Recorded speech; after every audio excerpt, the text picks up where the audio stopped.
wabarakatuh. Selamat datang kembali di rubrik Bapeda Corner.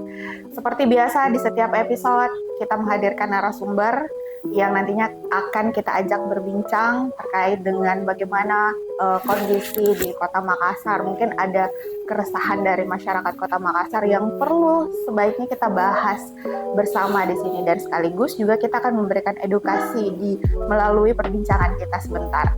Nah, untuk narasumber kita pada hari ini, mungkin di beberapa episode sebelumnya ada beberapa jajaran direksi untuk BUMD yang ada di Kota Makassar yang kita sudah ajak berbincang direktur utamanya. Nah, di episode kali ini cukup berbeda karena kalau narasumber kita kemarin-kemarin itu adalah direktur utama, di mana beliau adalah laki-laki. Nah, ini cukup berbeda karena ini satu-satunya perempuan yang kemudian duduk sebagai direktur utama di BUMD Kota Makassar. Di belakang saya ini sudah ada fotonya juga, mungkin sudah bisa di-spill sedikit.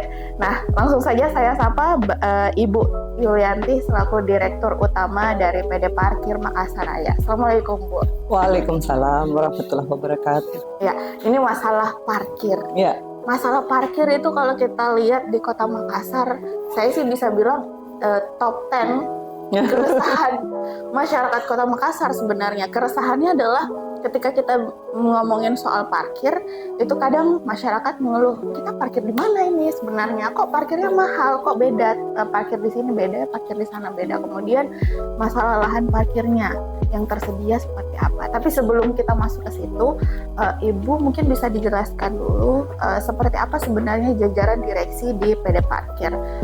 Kemudian seperti apa tupoksinya? Silahkan. Ya, makasih. Saya sampaikan bahwa Perumda Parkir Makassar Raya sekarang sudah menjadi Perumda ya. Baik, ya. Jadi Perumda. Ya, kalau dulu masyarakat sangat familiar dengan PD Parkir, tapi tidak masalah, tetap penyebutan PD Parkir. Tetapi kami sejak 2021 bulan Juli sudah berubah bentuk menjadi perusahaan umum daerah. Tetap 100% dimiliki oleh pemerintah Kota Makassar dengan komposisi direksi yang bertambah.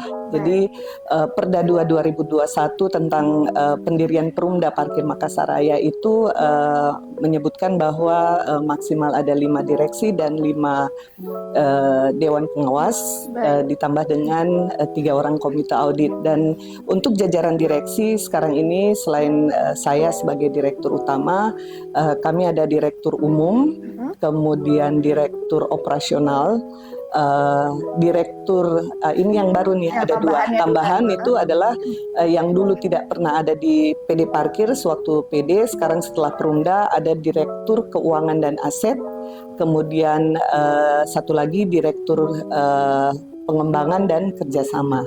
Oke, yang 2 ini yang 2 adalah boleh dibilang divisi baru di Perumda Parkir Makassar Raya yang merupakan implementasi dari Perda 2 2021 tentang pembentukan Perumda Parkir Makassar Raya. Kenapa ada 2 ini? Karena memang pasti dianggap penting ya keberadaan direktur keuangan dan aset itu, dan kemudian di Perda 2 juga sudah ada lebih fleksibel, terutama untuk kerjasama dengan pihak ketiga untuk pengembangan kedepannya sistem pengelolaan perparkiran. Nah, itu maka bagian dari atau direktur pengembangan dan kerjasama ini kemudian diadakan. Betul. Baik, oke, ada 5 direksi. Kemudian Ibu Yulianti selaku direktur utama. Nah, untuk masalah tupoksi sendiri. Ya. Kalau kita ngomongin parkir kan sebenarnya orang mungkin atau penonton juga mau tahu sebenarnya seperti apa wewenang Perumda Parkir di Kota Makassar itu, tupoksinya seperti apa dan sejauh mana wewenang mereka untuk mengatur masalah parkir di Kota Makassar. Perumda Parkir Makassar Raya adalah kekayaan daerah yang dipisahkan ya, artinya entitas yang berdiri sendiri, meskipun secara kepemilikan adalah 100% dimiliki oleh pemerintah Kota Makassar. Kami diberikan tupoksi seperti di Perda 2 2021 disebutkan bahwa mulai dari untuk pengelolaan perparkiran di seluruh Kota Makassar itu masuk menjadi tupoksi kami. Lebih detail lagi, pengelolaan perparkiran itu misalkan termasuk di dalamnya ada perencanaan, tadi pengembangan kerjasama, kemudian penertiban, bahkan pengawasan, kemudian juga hal-hal yang menyangkut peningkatan pada pelayanan perparkiran di seluruh kawasan di Kota Makassar untuk ya tadi mencapai ketertiban, keamanan dan kenyamanan untuk masyarakat pengguna perparkiran. Itu adalah tupoksi yang diberikan kepada kami. Sebenarnya kalau melihat tupoksi ini memang luas sekali dan sangat bisa kami maksimalkan untuk memberikan pelayanan terbaik kepada masyarakat Kota Makassar. Kita tadi sempat garis bawah penertiban masalah lahan parkir, berarti sudah sangat tepat nih penonton kita ya, yang kemarin-kemarin mungkin saya juga memantaunya melalui media sosial gitu, bahwa banyak sekali warga Kota Makassar yang mengeluhkan masalah parkir, entah itu mungkin dari lahan parkirnya atau mungkin biaya parkirnya yang case-nya aja, misalnya kita parkir di Indomaret kok dimintai parkir, padahal udah jelas banget ya free parkirnya. Tapi sebelum ke situ Bu, kita lihat dulu kurang lebih untuk jajaran direksi dipimpin oleh Ibu Yulianti ini udah hampir setahun.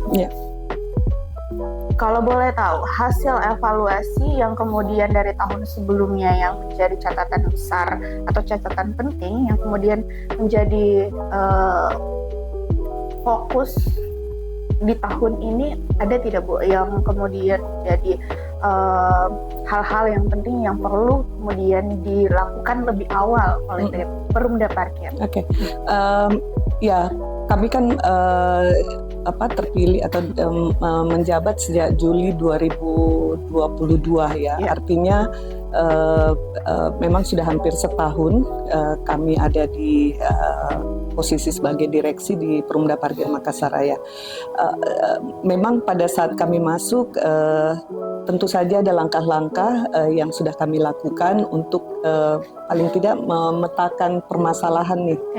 Karena identifikasi itu adalah hal yang sangat penting supaya kita tahu masalahnya apa, mau penyelesaiannya seperti apa. Nah, hanya saja memang terus terang di 2022 ketika kami menjabat, artinya kan kami ini terhitung tahun anggaran ya, sebagai badan usaha milik daerah, pasti kami harus bertanggung jawab per tahun anggaran. Nah, alhamdulillah setelah mengidentifikasi ketika baru masuk, kami kemudian sudah melakukan beberapa upaya untuk tahun anggaran 2022. Untuk yang paling awal adalah internal maupun eksternal, tetapi kami memang lebih banyak kepada concern kepada permasalahan bagaimana memperbaiki internal dulu, ya, supaya nanti kami melangkahnya akan bisa lebih maksimal untuk untuk eksternalnya. Nah, alhamdulillah kami telah mencatat setelah tutup buku di tahun 2022, meskipun dengan waktu kerja yang hanya 5 bulan dari Juli ke Desember, dengan memaksimalkan apa yang sudah dilakukan oleh pejabat direksi sebelumnya, hasil kerjanya adalah kami bisa menutup tahun anggaran itu dengan berkali-kali lipat penerimaan nih. Ya, kami bisa maksimalkan dengan melakukan banyak efisiensi tentu saja, dan juga kami melakukan penambalan untuk yang kami anggap sebagai kebocoran. Nah, makanya alhamdulillah setelah kami tutup buku, indikator dari keberhasilan keuangan itu kan akan tercatat dari laporan keuangan. Betul. Kan gitu. Nah, hasil kerja kami itu sudah diapresiasi juga dengan kemarin kami sudah menerima hasil laporan audit independen dari kantor akuntan publik independen yang masuk untuk melakukan audit, dan hasilnya adalah untuk pertama kalinya Perumda Parkir Makassar Raya bisa mendapatkan opini wajar tanpa pengecualian. Wah, dan alhamdulillah pertama kalinya dan ya untuk badan usaha milik daerah memang satu-satunya yang memperoleh opini WTP untuk tahun anggaran 2022 adalah Perumda Parkir Makassar Raya. Oke. Dan kami juga diapresiasi oleh di tingkat nasional dengan terpilihnya sebagai top BUMD 2023 dengan going concern pada penerimaan yang meningkat 108% ya dari yang sebelum-sebelumnya, dan itu kami melalui proses penjurian yang sangat ketat ini dia biar masyarakat lihat nih, ya. Ini ada penghargaannya di sini sebagai top BUMD. Iya, jadi tetapi memang fokus dari penghargaan ini adalah bagaimana Perumda Parkir dinilai sudah melakukan banyak perubahan yang kemudian berdampak positif pada penerimaan, dan bisa tentu hasilnya kan pasti akan dinilai berapa yang dikembalikan kepada pemerintah Kota Makassar sebagai pemilik. Udah berapa? Ya, alhamdulillah kemarin tercatat kami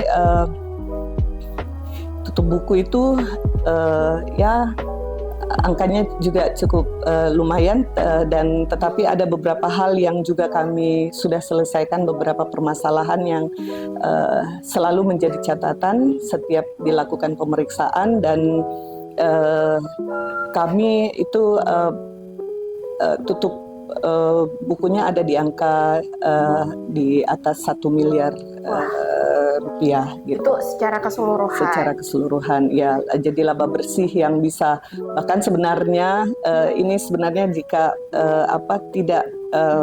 tidak dengan melakukan pembenahan di permasalahan itu bahkan bisa 3 kali lipat, tetapi kami mengambil keputusan, dan ya tentu saja sudah dinilai oleh hasil audit tadi bahwa permasalahannya bisa diselesaikan, tetapi memang sedikit berdampak di laba bersih yang kami hasilkan karena tadi ada permasalahannya, ada yang prioritas yang memang harus segera kita selesaikan, sehingga untuk tahun-tahun buku selanjutnya kita sudah bisa clear. Wow, ini udah pasti tahun 2023 akan lebih banyak lagi berarti. Insya Allah.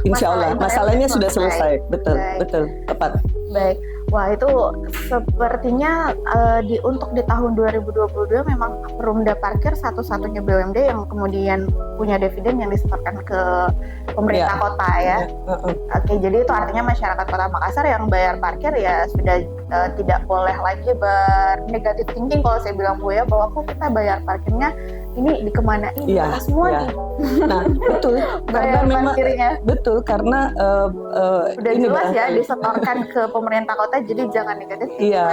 Untuk itu memang kami selalu ini sebenarnya harapan-harapan bahwa masyarakat itu harus lebih aware ya dengan permasalahan, bahwa apa yang kita bayarkan itu ada manfaatnya yang akan kembali kepada peningkatan pelayanan perparkiran itu sendiri, karena kami mengelolanya untuk kami kembalikan hasilnya itu untuk laba bersih itu kan nanti bisa digunakan juga untuk bagaimana peningkatan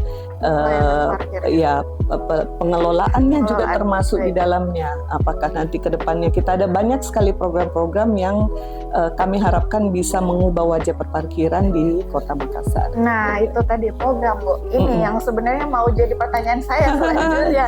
Program Perumda Parkir untuk tahun 2023. Selain daripada misalnya karena kemarin fokusnya mungkin menyelesaikan masalah internal, nah di 2023 ini program yang paling kemudian menjadi fokus utama dari Perumda Parkir ya tentu yang juga berdampak pada masyarakat.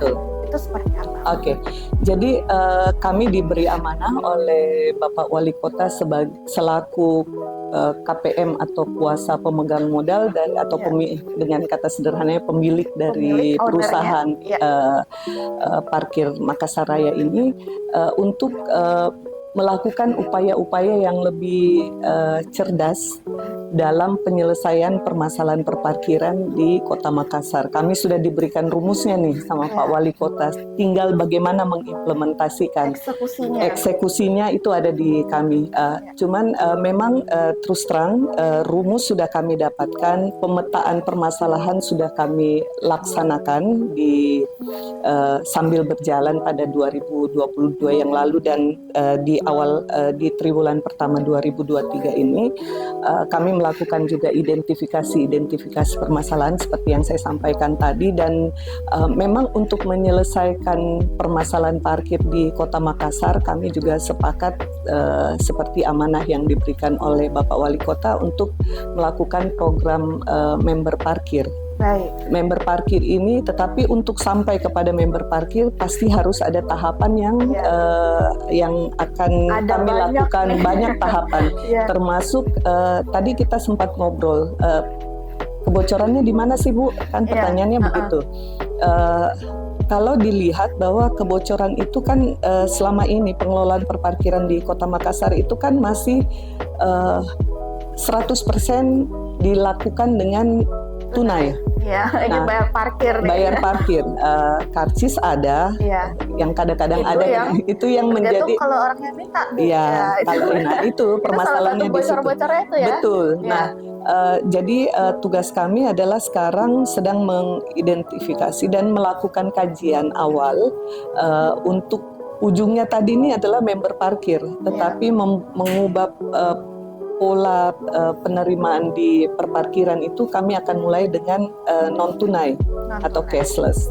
Tetapi ya tadi ada tahapan yang harus kami lalui. Selain kajian, kami juga butuh regulasi. Karena setiap melaksanakan sesuatu kami harus punya legal standing.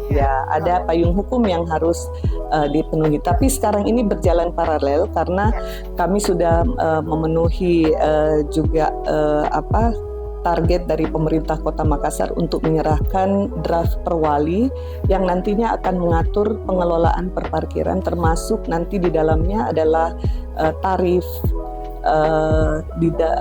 bagaimana kalau misalnya tadi member, kalau mereka tidak menjadi member, pemerintah kota mewacanakan untuk melakukan harga yang lebih tinggi daripada jika menjadi member. Ada pemberlakuan harga khusus ketika mereka melakukan tunai dengan harapan bahwa upaya ini akan membuat masyarakat mengubah pola perilaku kita yang selama ini membayarkan tunai untuk menjadi cashless. Dengan cashless kita harapkan tadi kebocoran itu sudah bisa kita minimalkan. Pasti tidak akan 100% selesai. Tetapi dengan meminimalkan itu maka potensi penerimaan yang kita bisa maksimalkan dan ujungnya adalah keuntungan yang bisa kita kembalikan kepada pemerintah kota sebagai pendapatan asli daerah dalam bentuk dividen yang menjadi kewajiban dari kami setiap tahunnya. Itu yang penting sebenarnya. Kita sedikit menjelaskan mempertajam di program tadi dari hal itu. Jadi kedepannya untuk menonton mungkin pada intinya adalah nanti kedepannya akan ada program bahwa akan ada member untuk masyarakat Kota Makassar nanti untuk bayar parkir dan sudah dalam tahap menyiapkan untuk mengeksekusi hal itu ya Bu ya. Baik, kita ke pengelolaan. Kita masuk ke masalah-masalah yang sebenarnya selalu dirasakan oleh masyarakat, masalah pengelolaan parkir. Nah, kalau kita ngomongin soal masalah pengelolaan parkir, Bu, in case aja, pengelolaan parkir, ada beberapa masyarakat atau mungkin penonton kita yang melihat bahwa kok masalah parkir ini agak ribet ya. Kita parkir di sini kok susah dapat parkirannya. Gimana nih eh, keterpenuhan lahan parkir seperti apa, kemudian tarif parkir tadi sudah dijelaskan juga. Kok ada beda-beda ketika kita masuk mall, beda tuh.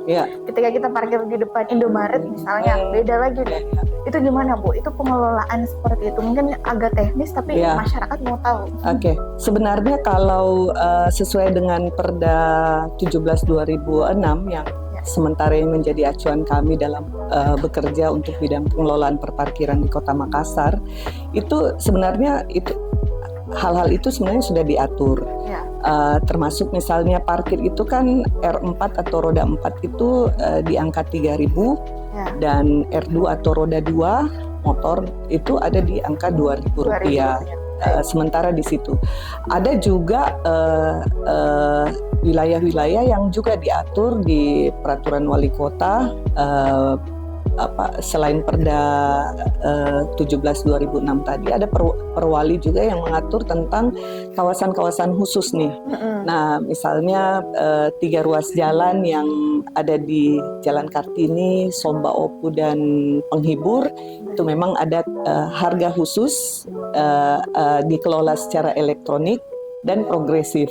Kemudian di wilayah Panakukang sana, Boulevard, kemudian Pengayoman, Hertasning dan Perintis Kemerdekaan itu ada tarif khusus juga dilakukan dulu mungkin masyarakat Makassar biasa lihat yang penggunaan handheld itu, yang pakai alat, itu dengan tarif khusus Rp5.000.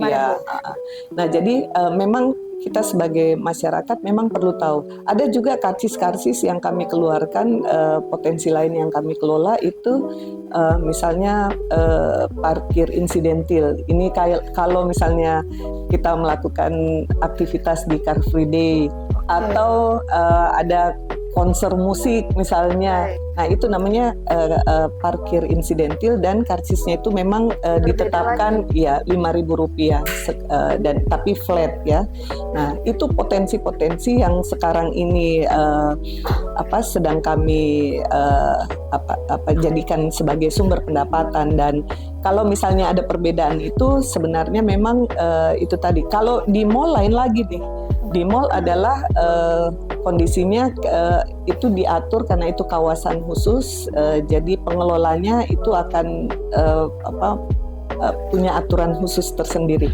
Sebenarnya dari semua permasalahan, kalau saya kaitkan tadi masalah tarif ya, kalau saya kaitkan tadi pertanyaan soal belakangan ini kita juga melihat banyak sekali komplain masyarakat soal parkir di bahu jalan misalnya. Kemudian Pak Wali juga sudah ada beberapa kali menyatakan bahwa akan memberikan denda berkali-kali lipat kepada badan usaha yang menyebabkan kesemrautan parkir di wilayah badan usahanya. Dan itu seharusnya memang seperti itu. Pemerintah kota seharusnya hadir untuk melakukan penataan tadi dengan diperkuat melalui regulasi ya. Tentu saja pernyataan Pak Wali itu harus nanti dikuatkan dengan keluarnya regulasi. Supaya berdasarkan regulasi itulah kita bekerja, dan jika tidak sesuai maka ada sanksi kan, seperti itu. Nah, seperti itu. Jadi memang ini juga yang satu permasalahan kita di Kota Makassar adalah penambahan kendaraan itu tidak dibarengi dengan penambahan ruas jalan. Betul, kan Bu. Jadi memang fakta banget itu ya. Fakta banget bahwa kendaraan di Kota Makassar itu semakin bertambah, tapi jalannya tetap.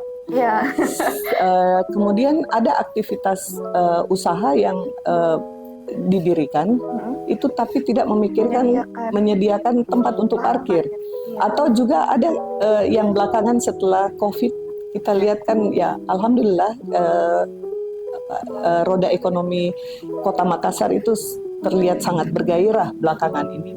Tapi ada ekses yang ditimbulkan karena misalkan ada perubahan-perubahan fungsi yang dulunya misalnya rumah tinggal, kemudian diubah fungsinya menjadi kafe misalnya, semacam kafe rumah ya, kafe taman atau apapun istilahnya. Tapi itu kan akhirnya dengan kondisi lokasinya yang tetap, kemudian badan usahanya didirikan saja, tapi tidak memikirkan setelah ini apa nih, karena dengan badan usaha yang baru itu akan menimbulkan tempat kumpul baru lagi orang gitu. Nah, terpaksa yang digunakan adalah bahu jalan. Betul. Kan gitu. Itu sebenarnya masuk dalam kategori parkir liar sebenarnya ya Bu. Kalau kita bahasa kasar itu parkir liar. Dan juga semrawut. Nah, parkir liar boleh dikategorikan seperti itu karena badan usaha itu ketika berdiri kami tidak ada di dalamnya. Perumda parkir tidak dilibatkan. Mereka kemudian mendirikan badan usaha, tetapi begitu sudah terjadi kesemrawutan, komplain yang masuk itu pasti ke kami. Betul gitu. sekali ya. Nah, ya jadi relate banget Bu. Ya, sangat relate.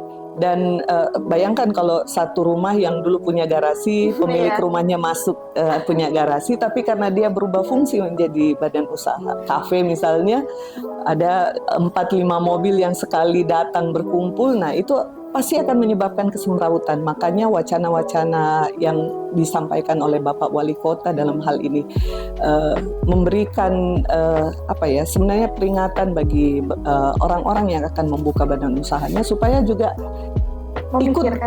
ikut berpartisipasi, memikirkan apa dampak yang timbul jika mereka membuka, jangan hanya dari sisi bisnisnya saja, tetapi ekses atau efek yang ditimbulkan. Akhirnya yang kami hadir di situ, kenapa tadi kalau kita kaitkan liar, karena di situ sudah ada juru parkirnya.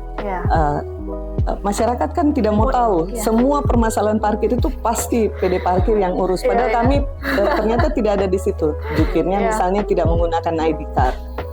Setelah ada komplain masuk ke kami, baru kami tahu di situ sudah ada yang dulu rumah sekarang menjadi kafe. Tapi itu menjadi tanggung jawab kami. Kita harus pikirkan, tetapi tidak hanya Perumda Parkir, karena ini pasti kami harus lintas sektor nih menyelesaikan masalah itu. Jadi memang ini butuh koordinasi yang lebih banyak lagi, karena untuk menyelesaikan semua permasalahan dan berkolaborasi di lapangan pasti kami harus selesai dengan koordinasi dulu. Baik. Saya pikir itu. Tapi di kasus ini Bu yang tadi kita jelaskan, dan sangat memang itu kenyataan yang terjadi di Kota Makassar, dan saya rasa yang nonton kita juga tahu, oh iya ternyata pada akhirnya mereka juga akan teredukasi sendiri dengan apa yang dijelaskan oleh Ibu tadi, bahwa tidak semua loh ini muncul masalah ini kemudian akhirnya yang dimintai tanggung jawab kok kita PD Parkir yang diminta tanggung jawab. Apa sebenarnya yang paling utama yang kemudian sebagai bentuk sumbangsi atau action yang paling penting yang boleh dan sangat perlu dilakukan oleh masyarakat Kota Makassar dalam hal membantu nih Bu, ibarat kata karena tadi dijelaskan sudah tidak bisa berubah, kita harus lintas sektor. Kita coba ajakin masyarakat Kota Makassar untuk bagaimana supaya mereka dilibatkan, misalnya dalam hal pembayaran parkir. Apakah ketika kita wajib meminta karcis parkir itu membantu atau seperti apa? Silahkan Bu. Oke, kalau saya lebih kepada pola perilaku kita sebagai PJP, pengguna jasa parkir. Saya meskipun sebagai direktur utama juga sehari-hari melakukan aktivitas parkir sama dengan kita semua. Artinya begini, ada pola perilaku yang harus kita ubah. Jadi yang saya mau jelaskan begini, saya nggak tahu ya ini kebiasaan mungkin atau memang kita di Kota Makassar ini kayaknya lebih senang untuk begitu mau melakukan aktivitas di satu badan usaha, misalnya mampir belanja atau apa, kita maunya berhenti pas depan pintunya. Iya. Benar nggak? Nah, pas di depan pintu. Iya. Nah ini saya sangat berharap sekali dan kita semua coba kita ubah dari diri kita sendiri ya. Kalau misalkan memang tidak usah dipaksakan berhenti di depannya, kalau memang itu sudah tidak memungkinkan. Ini kan juga selain juru parkir, saya pernah berbincang kok sama beberapa juru parkir. Kalau kadang-kadang kalau mampir ke satu tempat makan atau apa, saya bilang Pak kok nggak diatur bagus gitu. Nggak Bu, katanya ini ini orang katanya hanya mau bungkus misalnya. Jadi dia bilang, oh saya berhenti di sini, cuman sebentar kok, tidak parkir. Jadi ada bahasa-bahasa yang saya kembalikan ke diri kita masing-masing ya. Termasuk mungkin dulu-dulu juga, Ya saya juga malas gitu ya. sih, Ya, sebenarnya sih, jadi jujur ya. artinya kita kemudian menyumbang kesemrautan itu karena perilaku kita. Jadi bahwa karena saya hanya mau dekat dengan badan usaha, kemudian saya, oh ya juga karena saya cuma sebentar kok, cuma bungkus misalnya.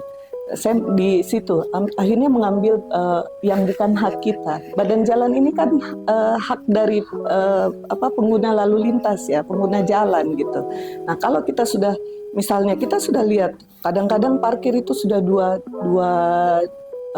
deret gitu di satu ruas jalan. Itu kan sebenarnya kalau kita berpikir ini ya, bahwa dengan kita ada di situ dengan melakukan parkir, meskipun kita dipersilakan oleh juru parkir itu mungkin karena dia juga dia hanya tujuan gitu, ada tujuan ya ekonomi yang dia dapat hasil ya, dia persilakan saja. Tapi itu tadi saya bilang, kalau lintas sektor itu pasti ada pasti yang bisa kita selesaikan. Pemerintah pasti punya cara-cara juga yang bisa dilakukan. Tetapi mengubah pola perilaku kita, saya pikir itu yang paling dekat dan itu akan sangat membantu.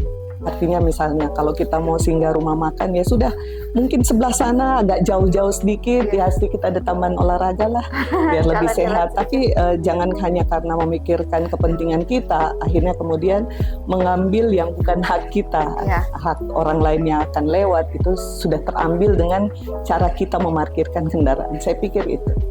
Ya, jadi sebenarnya sangat perlu kita tahu, tadi sudah dijelaskan sama Ibu Dirut bahwa ketika seseorang memutuskan untuk bikin usaha, banyak sekali realita di Kota Makassar, mereka bikin usaha tapi tidak memikirkan masalah parkir. Giliran kita pusing cari parkir di mana, kita nyarinya PD parkir, Pak. Pada disuruh bayar, kok kita bayar gitu ya. Oke, terakhir nih Bu. Masalah parkir di Kota Makassar. Tadi sudah disampaikan bahwa ada salah satu hal yang mungkin sangat perlu kita lakukan. Untuk di tahun 2023 ini sendiri, target utama dari PD Parkir Perunda Parkir di tahun 2023 ini, kita nggak apa-apa ya nyebutin angka berapa target yang nantinya akan menjadi dividen atau menjadi laba bersih yang kemudian disetorkan ke PAD Kota Makassar. Oke. Kalau dividen itu nanti ada perhitungan tersendiri sesuai dengan PP 54 2017 tentang Badan Usaha Milik Daerah. Tetapi kami secara pendapatan kami target di angka 23 miliar rupiah. Baik. Sebenarnya itu masih kecil kalau dilihat dari potensi kendaraan yang dimiliki Kota Makassar. Betul. Tapi tidak apa-apa. Ada peningkatan yang cukup signifikan karena tahun 2022 kami di angka 15 miliar lebih, berarti ada peningkatan di sekitar 8 miliar lebih ya. Kita akan maksimalkan itu. Tentu saja untuk memaksimalkan itu tadi beberapa program yang sudah saya sampaikan tadi itu harapannya bisa kita eksekusi di 2023, insya Allah mudah-mudahan bisa, tetapi memang supaya program ini sustain, berkelanjutan, tidak menjadi coba-coba atau trial and error, nanti dicoba 1 bulan mangkrak. Kita juga nggak mau seperti itu. Jadi tahapan itu yang perlu kami harus lewati sehingga program ini nanti akan terlaksana secara terus-menerus, dan jika program ini dilaksanakan tentunya adalah akan menjadi saya sudah banyak sekali bertemu banyak pihak, mereka sangat mengapresiasi pemikiran dari Bapak Wali Kota tentang bagaimana secara ekstrim bisa merubah ini. Lagian juga kan kita alhamdulillah bukan kita bersyukur atas COVID kemarin, tapi ada hikmah di balik COVID yang kemarin. Kita sudah menjadi familiar dengan non tunai, gitu kan. Betul. Jadi ini berarti bukan hal yang mustahil untuk kita realisasikan karena masyarakat sudah perubahan perilaku itu kan yang susah sebenarnya. Nah, mengubah orang membayarkan parkir nanti dengan non tunai ini sisa kita perbanyak opsi-opsinya saja sehingga banyak pilihan bagi masyarakat. Saya pikir itu. Jadi ya paling terakhir yang saya mau sampaikan adalah bahwa memang masih banyak, kami akui masih banyak PR, pekerjaan besar yang harus dilakukan PD Parkir atau Perumda Parkir Makassar Raya untuk bagaimana membuat pengelolaan parkir dan juga masyarakat menjadi nyaman. Sama seperti tupoksi kami adalah ketertiban, keamanan, kenyamanan itu dengan melakukan banyak perbaikan, tapi itu menjadi tugas yang sudah diamanahkan kepada kami dan insya Allah bisa harapannya bisa kami wujudkan dan bisa mengubah wajah perparkiran di Kota Makassar. Ya, satu lagi nih, ini pertanyaan pribadi yang mau banget saya tanyakan. Siap. Pentingkah sebenarnya kita meminta karcis parkir ketika kita parkir di suatu tempat, bahwa ketika kita sudah bayar mana karcisnya Pak? Dan penting itu dalam arti itu betul-betul memang berdampak pada PD Parkir sebagai yang mengelola parkir, kemudian juga kita masyarakat yang menggunakan jasa parkir ini sendiri. Ya, karcis untuk sekarang ini memang menjadi hitungan dari kami ya. Artinya kalau ditanya penting pasti penting. Nggak mungkin kita mencetak itu ada biaya dan kalau tidak ada dampak, karena karcis yang kami cetak atau kami sampaikan ke masyarakat itu harus kemudian bisa menjadi alat ukur kami untuk potensi yang kami dapat dari satu orang jukir.